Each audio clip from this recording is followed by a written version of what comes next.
हनी, आपका इस्तकबाल है हमारी स्ट्रीम में। आप अपना सवाल पूछ सकते हैं। सर मैं ये पूछना चाहता हूँ कि अगर इस्लाम इतना ही सच्चा है तो 1400 साल पहले क्यों आया? मतलब पहले से क्यों नहीं है? 1400 साल पहले इसका जन्म क्यों हुआ? अच्छा, एक सवाल मैं पहले, आप जैद भाई आंसर करें इससे पहले, आपने जो प्रीवियस एपिसोड्स हुए इस सीरीज के, आपने वो देखे हैं?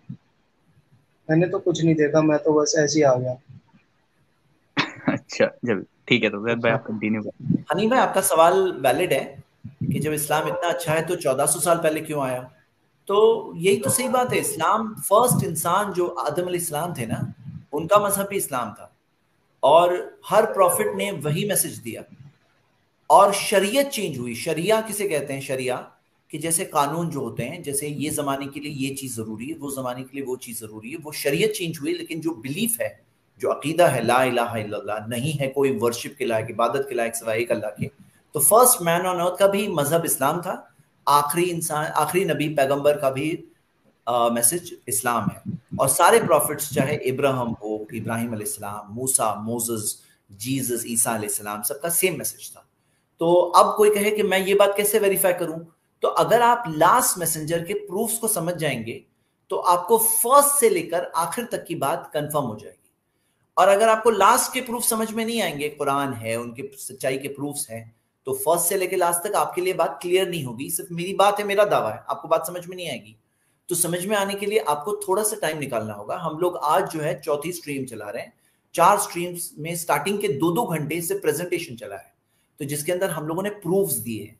कुरान अल्लाह की किताब है, उसके प्रूफ्स सामने रखे हैं।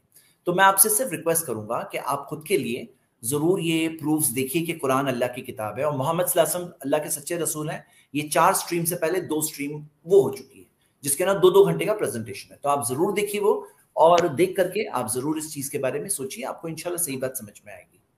बिल्कुल, हनी बहुत इंपॉर्टेंट स्ट्रीम्स हैं वो, आप उनको जरूर देखिएगा। जैसे आप दूसरी तरफ देखते होंगे ना, एक हदीस होती है उस पर 7-7 8-8 घंटे स्ट्रीम होती है।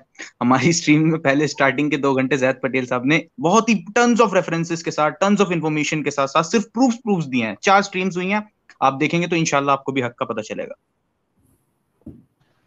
वैसे अबूजल भाई, मैं आपके वीडियो देखता हूँ, आप वैसे हिंदुज्म के ऊपर वीडियो बनाते रहते हैं, उसको झूठा बोलते रहते हैं।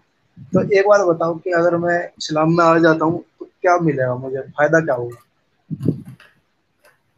देखें, क्या कहते हैं, मैं जो हूँ, आप पता नहीं, मैंने शॉर्ट्स बनाई हैं हिंदुइज्म के ऊपर। मैं ज्यादा टारगेट हिंदुइज्म को करता नहीं हूँ। ठीक है, शॉर्ट्स कुछ मैंने बनाई है, वो भी क्या कहते हैं, बाबास के ऊपर बनाई है, उनके फ्रॉड्स के ऊपर बनाई है।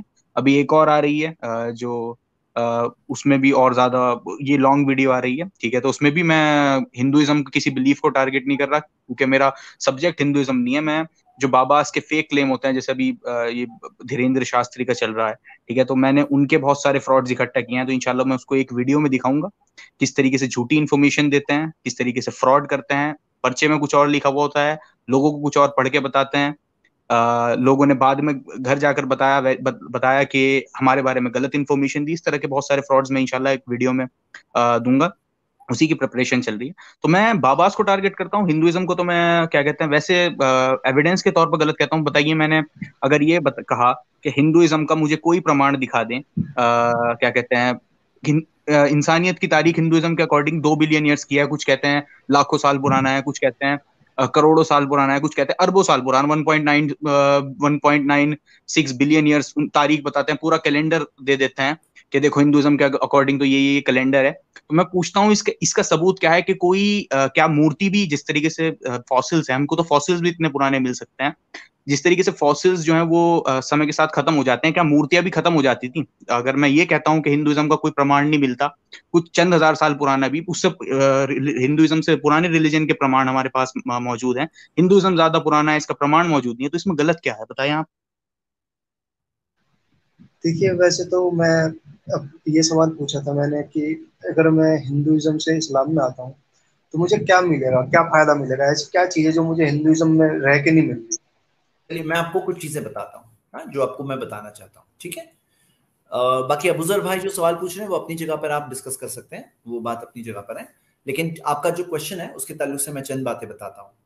सबसे पहली चीज कि आपको ये पता चलेगा कि हम सब इंसानों का क्रिएटर है, एक मालिक है, एक पालनहार है, और एक ही की इबादत होनी चाहिए। हमारी सारी श्रद्धा, उपासना, पूजा, इबादत हम कहते हैं, वर्शिप कोई बोलता है, वो सब उसी एक के लिए, आपको ये पता चलेगा।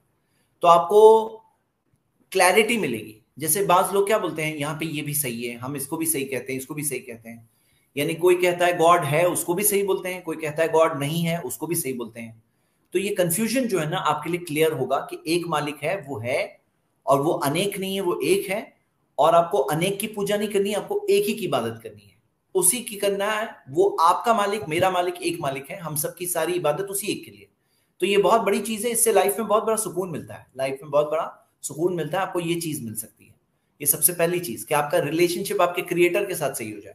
दूसरी चीज आपको ये पता चलेगी कि ये जो जीवन हम जी रहे हैं ना, इसका परिणाम आने वाला है, और ये लाइफ एक बार जीने मिलेगा, हजारों जीवन नहीं होने वाले, ये एक ही लाइफ है। इसके अंदर जो करेंगे सिर्फ परिणाम आने वाला है मृत्यु के बाद। मरने के बाद ऐसा नहीं होने वाला है और एक जीवन, और एक जीवन, बहुत सारे जीवन, ऐसे नहीं, एक ही लाइफ है। इसमें चांस है कि आदमी गलत करता है तो भी अल्लाह मौका देता है, चांस देता है, मरते दम तक, लास्ट मिनट से पहले तक भी चांस है। लेकिन जान जब निकलने लगेगी तो वो टाइम पे चांस खत्म हो गया आपका। तो आपको ये जो जीवन एक मिला है, उसकी आप अहमियत को पहचान करके आप पहचानेंगे कि मेरा परिणाम आने वाला है और रिजल्ट आने वाला है, और उसके लिए मुझे यहीं पे करना है जो करना है, सही ईमान, सही अमल, गुड करेक्ट बिलीफ और करेक्ट एक्शंस। ये दूसरी चीज है जो आपको मिलेगी।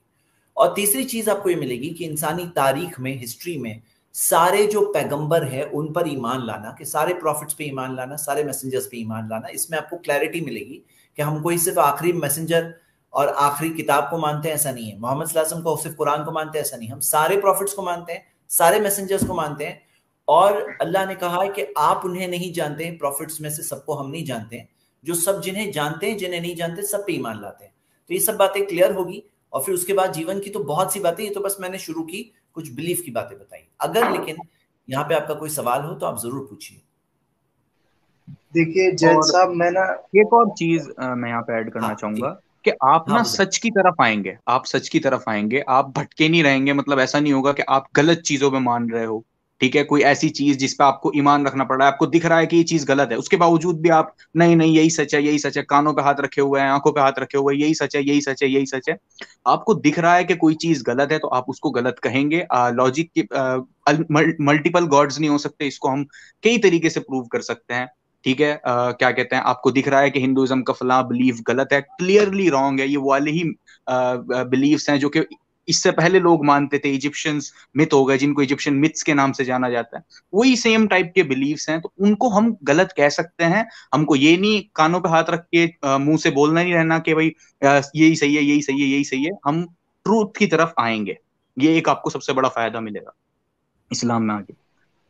देखो ऐसा तो मैंने बहुत भी देखा कि इस्लाम में भी कुछ लोग होते हैं, वो बंदूक से जिन भगा रहे हो, बाबा सावा ढोंग, नहीं, मैं वो तो बाबा की यहाँ तो भी बात ही नहीं होता कर है। रहा, मैं बाबा की तो बात ही नहीं कर रहा, वो गलत करते हैं। मैं तो बता रहा हूँ कि जो इस्लामिक तरीका है उसके, अगर कोई भी जो कुरान में लिखा है, हम अपने उस पे रहते हैं ना, स्क्रिप्चर पे स्टिक रहते हैं ना, हम चेंज तो नहीं करते।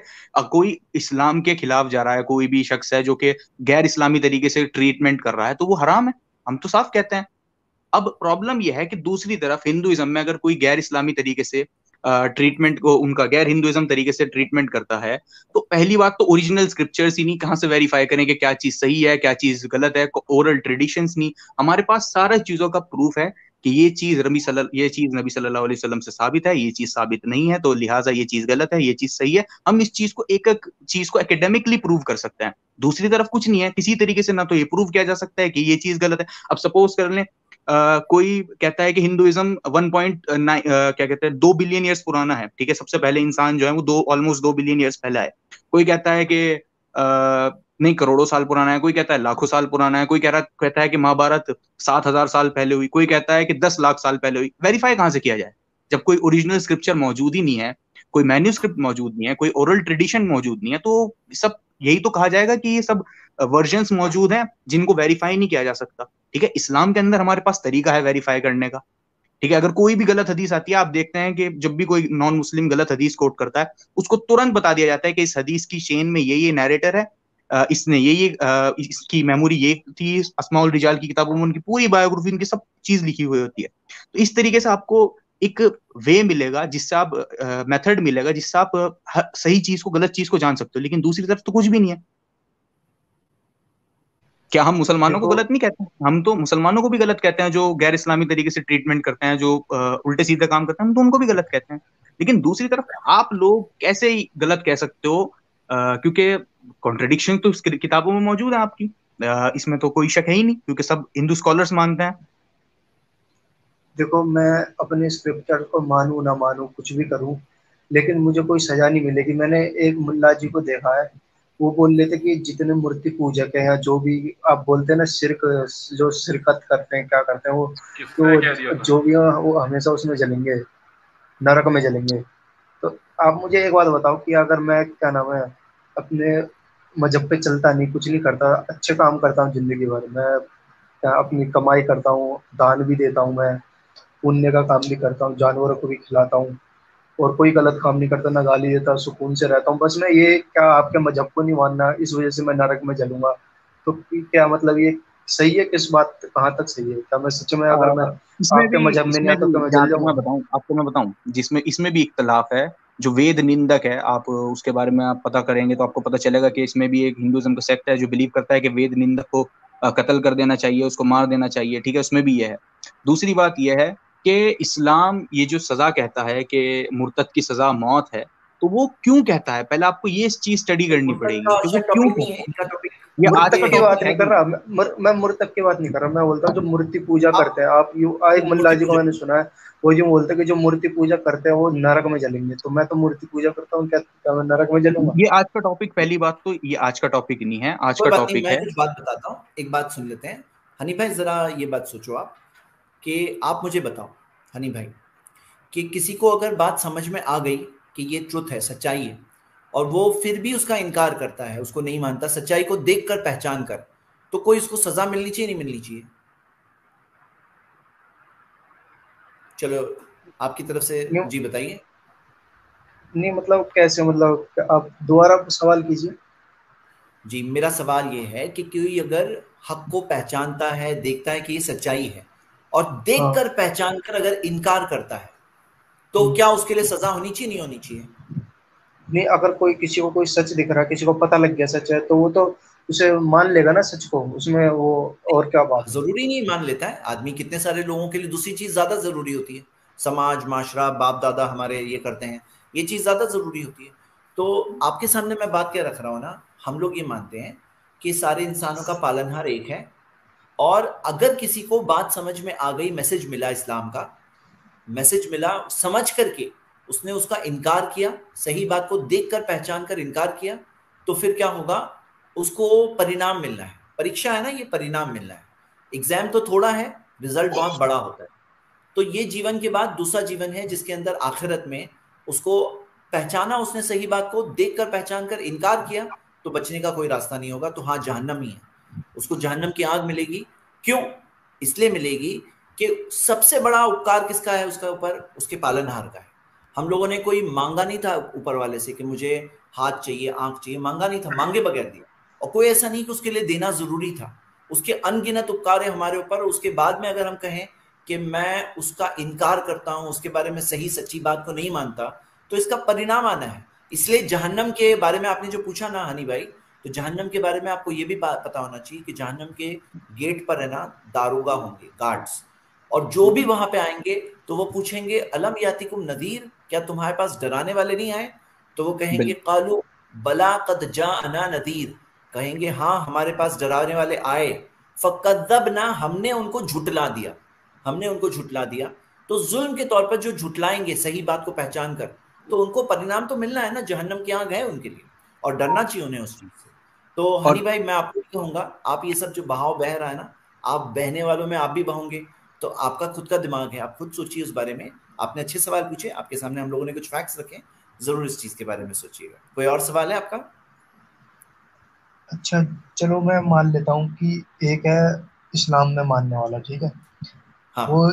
एक अल्लाह को मानता है, हाँ। और एक जगह है कोई, लेकिन वो लाख गुनाह करता है, लाख पाप करता है, कोई भी अच्छे काम नहीं करता, और ओके। एक जगह मैं हूँ, लेकिन मैं सिर्फ इस्लाम में नहीं मानता, मैं एक मूर्ति पूजा करता हूँ और मैं काम सारे अच्छे करता हूँ, तो क्या तब भी मुझे जहन्नम में जलाया जाएगा? अच्छा सवाल आपने पूछे हैं।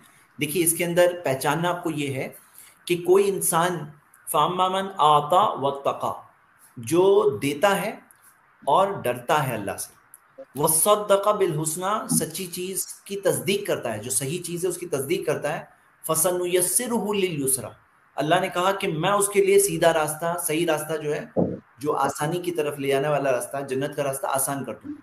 व अम्मा मन खाफा व अम्मा मन तगा, और जो हद से पार करता है, व अम्मा मन तगा व आसर अल हयात दुनिया, दुनिया की जिंदगी को अहमियत देता है, तो फ़इन्नल जहीम हियल मावा, तो क्या है, नहीं सॉरी मैं मिस कर गया। तो जो इनकार करता है, तो हम अल्लाह ताला ने कहा फसनुयस्सिरुहु लिल उसरा, तो मैं उसके लिए बदबख्ती का रास्ता आसान कर दूंगा। यानी कि ऊपर वाले ने दोनों रास्ते रखे हैं, जन्नत का रास्ता, जहन्नम का रास्ता। अब आप जो बात बोल रहे हो ना, कोई इंसान अगर सचमुच अच्छा है, देखो कुछ लोग अच्छे होते हैं ना हनी भाई, कोई जैसे पॉलिटिशियंस भी आते हैं ना, उनको क्या चाहिए, वोट चाहिए, वोट।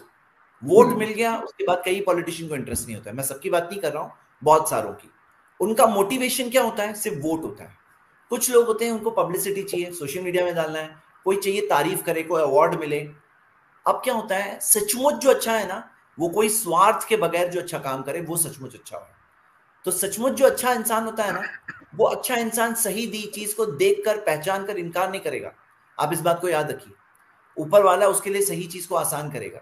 और जहां तक आपने कहा ना कि कोई मुस्लिम हो और मुस्लिम होकर नाम मुस्लिम है, लेकिन उसके बाद वो झूठ बोल रहा है, चीटिंग कर रहा है, फ्रॉड कर रहा है, बाहर यानी गलत काम कर रहा है, तो आपको मैं बताऊं, ऊपर वाले से कोई चीज छुपी नहीं है। दुनिया में हो सकता है लोग उसे मुस्लिम कह रहे हैं, अंदर का हाल ऊपर वाला जानता है क्या है। क्योंकि कुरान में क्या ये दिया हुआ है सूरह निसा में कि लेकिन मुनाफिक लेकिन होते वो हैं।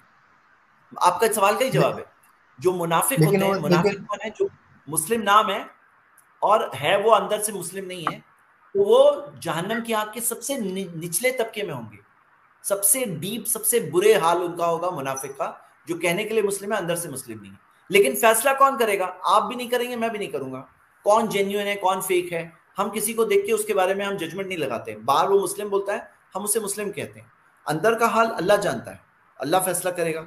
और कोई है नॉन मुस्लिम है, हो सकता है उसको मैसेज ऑफ इस्लाम मिला ही नहीं, उसको पता ही नहीं चला, जिंदगी भर उसकी ये कोशिश थी सही सच्ची रास्ते पे मैं चलूं, और उसका रास्ता, उसका फैसला कौन करेगा, अल्लाह करेगा फैसला, हम नहीं कर सकते।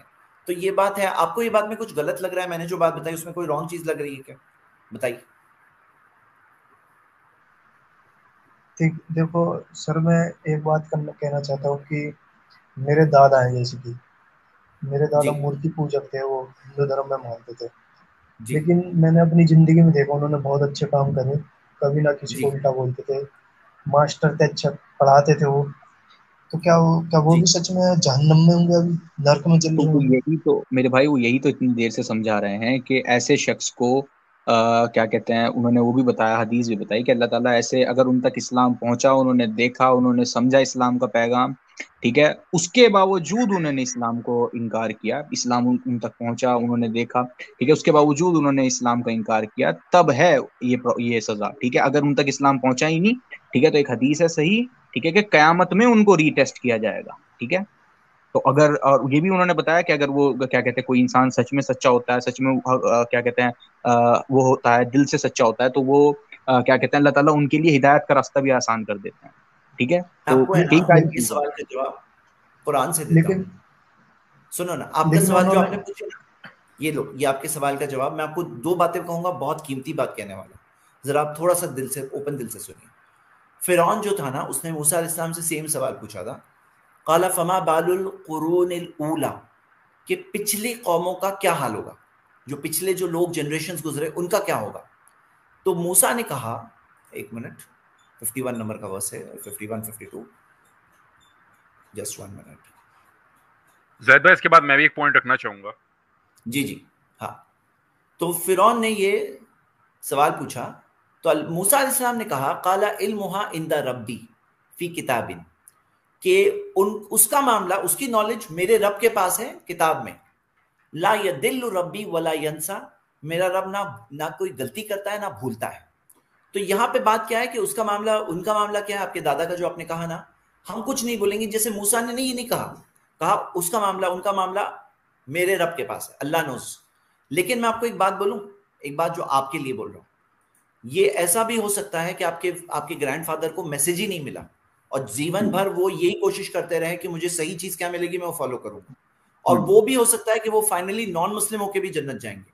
क्योंकि हमारे पास हदीस है, बता चुके हैं हम लोग, दूसरी स्ट्रीम में बता चुके हैं, मैं अभी बता सकता हूँ फिर एक बार, कि कोई नॉन मुस्लिम जिसको मैसेज ना मिले उसका एक आखिरत में फिर एक परीक्षा होगी, जिसमें अगर वो सच्चा सही इंसान है ना तो जन्नत जाने का एक रास्ता है, अगर उसको मैसेज नहीं मिला तो। हो सकता है आपके दादा जन्नत जाएं और आपको मैसेज मिला और आप बोल रहे हो कि मैं दादा का रास्ता नहीं छोड़ूंगा, और आप नहीं बचोगे और दादा बच जाएंगे, ऐसा भी हो सकता है। जी तो अबू इसी जर, आप वजह वो से बताइए तब तक मैं वो वाली तो हदीस इसी निकाल। वजह से आप बताएं, आप क्या करना चाहते हैं? आप जन्नत जाना चाहते हैं, जहन्नुम जाना चाहते हैं? तो आप बताएं, आप जब भी हमसे पूछ रहे हैं कि वो भी जहन्नुम जाएंगे या जन्नत जाएंगे, ठीक है, हमने तो अपना जवाब मुकम्मल कर दिया। अब आप बताएं आप क्या चाहते हैं। भाई आपको इतना यकीन है, ठीक है, तो आप बताएं आप क्या चाहते हैं। देखो मैं अभी कुछ बोल नहीं सकता, लेकिन अगर मैं ये कहना चाहता हूँ कि अगर नहीं, जैसे मान हम लो, आपसे रिक्वेस्ट करते हैं, सुने एक बार, जितने भी हमारे प्रूफ्स हैं जो जैद भाई पिछले 4 हफ्तों से दे रहे हैं, ठीक है, आप एक बार उन सभी स्ट्रीम्स को देखें, ठीक है, उसके बाद अनबायस होके, ठीक है, अपने सारे पुराने थॉट्स को निकाल के एक फैसला लें। इंशाल्लाह आपको सब चीज पता चलेगी। उसके बाद आप रिसर्च करें, पहले जैद पटेल साहब की जो स्ट्रीम्स हुई हैं उनको देखें, ठीक है, इस्लाम के प्रूफ्स के, इस्लाम के ऊपर गौर करें, ठीक है, उन प्रूफ्स को देखें, प्रूफ्स को देखने के बाद रिसर्च करें, उसके बाद कोई कंक्लूजन पे आए, ठीक है, उसके बाद इंशाल्लाह जब हम बात करेंगे तो बेटर रहेगा। क्योंकि आपने आके शायद खुद ही बताया कि मैंने तो कुछ नहीं देखा, मैं तो ऐसे ही आ गया। मेरा पावर पॉइंट बड़ा परेशान करता है। अच्छा सागर भाई, आप पॉइंट ऐड करना चाह रहे थे तो बताएं। देखिए मैं एक बार फिर से कंफर्म करना चाहता हूँ इनसे, क्या इन्होंने, हनी भाई ने ये कहा कि मेरी किताबें मैं फॉलो नहीं करता तो मुझे कोई सजा नहीं मिलेगी, क्या इन्होंने ये क्लेम ये सच में किया है? एक बार कंफर्म करना चाहता हूँ इनसे। नहीं, जी हाँ, इन्होंने मेरा मेरा मेरा धर्म तो नहीं बोलता कि तुम मूर्ति पूजा करो मत करो, मानो मत मानो। वो तो ऐसा भाई ऐसा भाई कहीं कोई भाई बाबा भाई नहीं बोलता कि तुम जहन्नम में जाओगे या देखिए फिर भाई, नरक में जाओगे। लेकिन आपके बाबा क्या, लेकिन आपके धर्म में ये है कि अगर आपका धर्म ना माने, कोई माने ठीक है ना, भाई, वो ठीक नरक है में भाई, चलेगा। देखते हैं भाई आपकी किताबें क्या बोलती हैं। चलिए मैं आपकी किताबें पहले, मैं आपको किताबों से ही दिखाता हूँ, क्योंकि यहाँ पे बात करना बेकार होगा। बिल्कुल क्योंकि बात करना बेकार होगा अगर ये उस पर चल रहे हैं, तो फिर फायदा नहीं है कोई। मैं जैद पटेल बिल्कुल मैंने स्क्रीन शेयर की है, मैं इनको दिखा देता हूँ कि ये जो बोल रहे हैं और किताबें तो उल्टा बोल रही हैं इनकी आइडियोलॉजी से। ये गरुड़ पुराण है, chapter number 4, Garuda Purana chapter number 4। जरा देखिए किस बातों पे हेल पे भेजा जा रहा है। Those who despise places of pilgrimage, जो मतलब इबादत की जगहों को बुरा कहते हैं, अच्छे लोगों को बुरा कहते हैं, अच्छे कर्मों को बुरा कहते हैं। टीचर्स द शाइनिंग में, दोज हु डिस्पैरेज, जो मतलब वेदों की और पुराणों की ऑथेंटिसिटी को कम बताते हैं। Those are elated at seeing the miserable trying to make happy rich, speak evil words and always evil minded. Those who do not listen good counsel, not even word of the Shastra, who are self satisfied, जो मतलब शास्त्रों की नहीं मानते और अपने तरीकों से खुश हैं, क्या बात। who are unbending, who are foolish, who think of this and learn। ये नहीं है, नीचे है मेन का। These are the थोड़ा many of the माइक के very करीब आओ, sinful, माइक के करीब आओ। these are others very sinful, divide of righteousness, certainly go on the way of Yama। Yamraj के रास्ते पे वो लोग जा रहे हैं और दिन रात रोएंगे वो लोग। अब आएगा मजा, पीटे जाएंगे, beaten by the messengers of Yama। They go to the Vaitarani, Vaitarani एक नदी है जो मतलब यमराज के उस लोक में है जहां पर इनकी पिटाई की जाएगी। जो ये लोग हैं, जो ये लोग ये सब बातें करते हैं कि हमारे यहाँ नहीं है मानना वगैरह। फिर दूसरा मैं एक हवाला देता हूँ वाल्मीकि रामायण से, वाल्मीकि रामायण से देता हूँ। जैद पटेल भाई, you would be shocked to see that.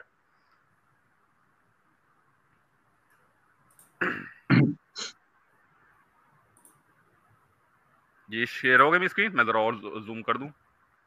Valmiki Ramayan Kishkindha कांड। आप जो बात बोल रहे हो सागर भाई, मैं समझना चाह रहा हूँ। आप जो बात बोल रहे हो वो ये बोल रहे हो कि जो सर्टन लोग बिलीफ ये रखते हैं कि हमारे मजहब में पनिशमेंट नहीं है, पनिशमेंट नहीं है और स्क्रिप्चर्स की कोई वैल्यू नहीं है, स्क्रिप्चर्स की कोई वैल्यू नहीं है, मतलब बस जैसा हो वैसे रहो, कोई चीज के लिए ऑब्लिक नहीं हो। वो आप अभी ना बोलिए, आप स्क्रिप्चर से ये बता रहे हैं कि पनिशमेंट है, कंसेप्ट पनिशमेंट है, बिल्कुल है। ये वाल्मीकि रामायण, वाल्मीकि रामायण किष्किंधा कांड मतलब बुक नंबर 4, सरगा नंबर 17 मतलब chapter number 17 verse number 36. A regicide, Brahmancide, cow slayer, a thief, an inevitable killer, an atheist, and a younger brother who marries before his old elder, all of them will go to hell. ये सब के सब hello में जाएंगे. ये वाल्मीकि रामायण में लिखा है. फिर दूसरी चीज, मैं भगवत गीता से एक श्लोक दूंगा. भगवत गीता से, Bhagavad Gita is fully against the modern Hindus ideology जितनी मैंने पढ़ी है. Bhagavad Gita chapter number 3 verse number 32. But no that those who attempt to find fault, मतलब जो कृष्ण जी के व्यू में फॉल्ट निकालने की भी कोशिश करते, कृष्ण जी कहते हैं उनमें कोई इल्म नहीं, उनमें कोई नॉलेज नहीं, वो सब तबाह बर्बाद होंगे, वो भटकेंगे और बर्बाद हो जाएंगे. फिर chapter number 17 chapter number 7 verse number 15 में आपको दिखाता हूं कि उनके बारे में क्या किया गया जो कृष्ण जी को नहीं पूछते. The evil doers, ignorant, worst among man, पुरुषों में सबसे घटिया, lose their knowledge because of maya, resort to demonic state, do not worship me, मतलब इनको असुरी फितरत वाला कहा गया है. चैप्टर नंबर 16 में कि मतलब कृष्ण जी उनका बता रहे हैं उनका हाल क्या है, जिनके मतलब उनकी क्वालिटीज बता रहे हैं. लास्ट के 2 versus, chapter number 23, O son of Kunti, the man who is freed from this dark doors, follow that which is good for Atma, therefore attains the supreme goal. He who deviates from the prescription of Shastra, मतलब जो शास्त्रों के लिखित को नहीं मानता, and acts as he desire, like doing that person doesn't aid liberation or happiness or supreme goal. Therefore, in deciding what should be done and what should not be done, the Shastras IOTS in this get ready to perform action, knowing that what your Shastras prescribe. तो हिंदू धर्म में ऐसा नहीं है कि अपनी मर्जी से चलो और किताबों को लात मार दो, ऐसा कुछ नहीं है. अब बस मेरी लास्ट जो है, मैं 2 वर्सेस दिखाना चाहूंगा. Bhagavad Gita chapter number 17 verse number 5 to 6. ये तो आप उन्हीं के बारे में खोल रहे हैं, क्योंकि जैसे जी अबूजर भाई बस हो गया रहा हूँ कि ये तो नहीं मैं यही तो बता रहा हूँ कि जो इन्होंने भाई ने आके बात कही, ये तो आप उन्हीं को रिफ्यूट कर रहे हैं कि आपके साथ ये होने वाला है, आपकी स्क्रिप्चर्स में लिखा हुआ है. Those who perform terrible austerities not sanctioned by the Shastra, जो मतलब बुरे काम करते हैं और शास्त्र के अकॉर्डिंग नहीं चलते, full of insolence and ego, and derive the strength from desire and attachment, मतलब जो अपनी desire और attachment से चलते हैं, divide of consciousness, torture the elements in the body and also me, insert the body, know them to be driven by demonic resolution, मतलब वो असुरी फितरत के रास्ते पे जा चुके हैं. तो ऐसा बिल्कुल नहीं है कि किताबों को शास्त्रों को छोड़ो, ऐसे छोड़ो कुछ नहीं मिलेगा. कृष्ण जी ने बोला है कि वो बार बार जन्मेंगे और बार बार करेंगे, उनका टेस्ट लेता रहेंगे. कृष्ण जी मतलब पुनर्जन्म को टेस्ट मानते हैं. मतलब कामयाब तब होगे जब कृष्ण जी में मिल जाओ, अकॉर्डिंग टू भगवत गीता. ठीक है, तो बात यहाँ ये है बुनियादी कि रिवॉर्ड एंड पनिशमेंट तो वहां भी है. जैसे बाज लोग समझते हैं ना सिर्फ रिवॉर्ड है, कोई पनिशमेंट का कंसेप्ट नहीं है, जहन्नम सिर्फ यहीं पे है, तो वहां पे भी सजा का कंसेप्ट है. ये भाई ने ये बात बताई है. तो एनीवे हनी भाई, बेसिकली फर्स्ट चीज जो आती है ना हम लोग सबके लिए कि भाई आप मानते क्या हो, हम क्या मानते हैं, सही क्या है वो जाने. जो सही है वो उस पर आप और मैं दोनों मिलके चलेंगे, उसमें हम लोग चलेंगे. चलो, तो कुछ बातें हमारी शेयर हुई एक दूसरे के साथ. आप कुछ आखिरी बात बोलना चाहते हैं इससे पहले कि मैं नेक्स्ट गेस करूं? ये जो भाई आए थे अभी, इन्होंने बताया, तो इनके हिसाब से तो मेरे जो शास्त्र है उनके हिसाब से तो मुझे आपके धर्म में नहीं आना चाहिए, क्योंकि अगर मैं आपके धर्म में आ गया और मैंने अपने शास्त्र को ठुकरा दिया तो मैं तो आप उन्हें मानते हो ऑथेंटिक? तो भाई शास्त्र मेरे में. अब टॉपिक दूसरी तरफ लेके जा रहे हैं. अब आप दूसरी तरफ टॉपिक लेके जा रहे हैं. पहले आपने कहा कि भाई हम कुछ भी कर लें हमें कोई सजा नहीं मिलेगी, ठीक है, वो चीज रिफ्यूट हो गई, कंप्लीटली डिबंक हो गई. उसके बाद आप कह रहे हैं कि मुझे वो नहीं छोड़ना चाहिए. वो तो हमने पहले ही डिस्कस कर लिया कि भाई आपकी तरफ ऑथेंटिसिटी नहीं है, हम ऑथेंटिसिटी प्रूव कर सकते हैं, तो हम पहले ही डिस्कस कर चुके हैं. आप टॉपिक ना चेंज करें. अबूजर भाई, ये पूरा चैप्टर है, पर ये तो प्रूव हो चुका है ना कि वेदास और ये सब तो इस्लाम से भी कई गुना पुराने हैं और बहुत पहले से, तो ये कैसे गलत है? जैद भाई ने आपको बताया तो कि क्या कहते हैं कि ये वेदास वगैरह जो पुराने हैं, क्या कहते हैं, इस्लाम 1400 साल पहले नहीं आया. आपने क्या समझा मुझे बताएं पहले. जो जैद भाई ने आपको आंसर दिया था, आपने आके सबसे पहले पूछा था कि भाई इस्लाम 1400 साल पहले ही क्यों आया, ठीक है, और इस्लाम में क्या ऐसा है जो वो करना चाहिए. तो ये आप जैद भाई ने जवाब दिया तो था आपको. जैद भाई ने बताया कि इनके हिसाब से पैगंबर आए धरती पे और जो मोहम्मद साहब थे वो आखिरी थे, और उन्होंने बताया सबसे पहले इंसान थे वही, वो भी इस्लाम को मानते थे, जो सबसे पहले इंसान इस दुनिया में है, ठीक है, वो भी इस्लाम को मानते थे. कैसे मुझे पता कैसे चलेगा पहले इंसान वही थे और वो इस्लाम ही मानते थे? तो वो इसी वजह से तो उन्होंने बताया कि आपको ये प्रूफ्स देखने पड़ेंगे कि इस कुरान के जो प्रूफ्स हैं कि कुरान जो बातें कहता है वो सच्ची कहता है. उसको आप साबित कैसे करेंगे? किसी चीज को आप, कोई बुक है, कोई बात कह रही है, तो उसको साबित करने के लिए आपको उस बुक को वेरीफाई करना होगा कि इस बुक में जो बातें लिखी हैं वो सच लिखी हैं या गलत लिखी हैं। तो उसको वेरीफाई करने के लिए हम वही तो कह रहे थे आपसे कि वो 4 स्ट्रीम्स देखे जाके आपको पता चलेगा, आप रिसर्च करेंगे, आपका दिमाग खुलेगा, जहन खुलेगा, ठीक है, उसके बाद आप कंक्लूजन पर आएंगे। और अगर जैसे मान लो मैं अपने शास्त्र आपको दिखाता हूँ, अगर मेरे शास्त्र आपके शास्त्र से ज्यादा अच्छे हुए तो क्या आप कबूल करने के लिए तैयार हैं? देखें, क्या कहते हैं, मैंने आपसे क्या कहते हैं आपके शास्त्र इस्लाम से अच्छे किस सेंस में? और पहली बात यह है कि अभी आप हर मिनट हनी टॉपिक भाई, चेंज कर रहे हैं। आप आए, मतलब आप मेरे स्ट्रीम पे आइएगा, यही चीज लेकर के। आप जो आप बोल रहे हैं ना कि आप शास्त्र को अपना दिखाइएगा, अच्छा, तो IRPC इंडिया पे हमारा लाइव होता है, आप आइए उस पे, आप दिखाइएगा कैसे वो अच्छा है, ठीक है हाँ, ना? आप वहां जाके अभी और आप डिटेल डिस्कशन जी करिए हनी भाई। अभी जी हमारी कुछ बातें हो गई, बाकी आप ये जो बोल रहे हैं ना बेटर है क्या है, वो जरूर आप जाइए, शायद आपके पास, तो जाके देखिए। हाँ, शुक्रिया, थैंक यू फॉर कमिंग।